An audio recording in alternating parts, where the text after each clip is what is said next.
Hey there, if you're watching this, you might be dreaming of reuniting with your loved ones here in Canada. Today, I'm sharing some amazing success stories and essential tips on how to sponsor your family members to join you in this beautiful country.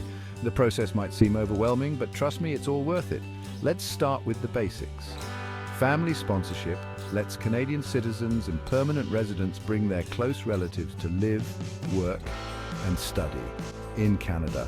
First up, let's talk about eligibility. To sponsor someone, you must be at least 18 years old and either a Canadian citizen or a permanent resident living in Canada. You need to prove that you can financially support your family members when they arrive. Now, here's a heartwarming story from Maria.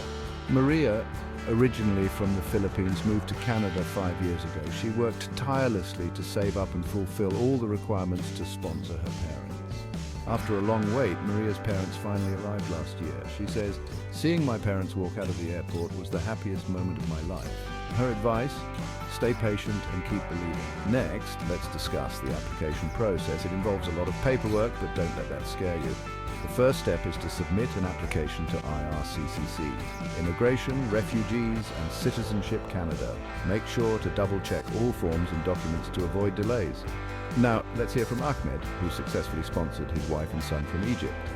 Ahmed emphasizes the importance of staying organized. He created a checklist and timeline to track everything. Ahmed says, "It took us 2 years, but now we're together and that's all that matters." His tip? Keep copies of every document and follow up regularly with IRCC.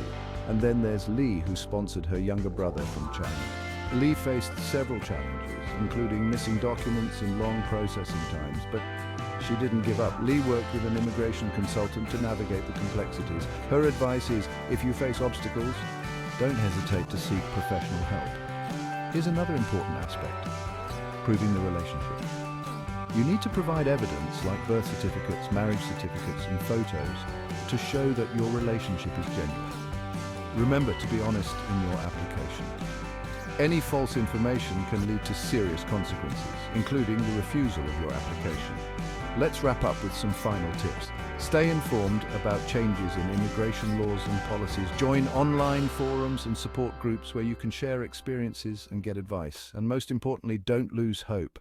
The journey might be long and challenging, but the joy of being reunited with your family is priceless. Thank you for watching. If you found this video helpful, share it with others who might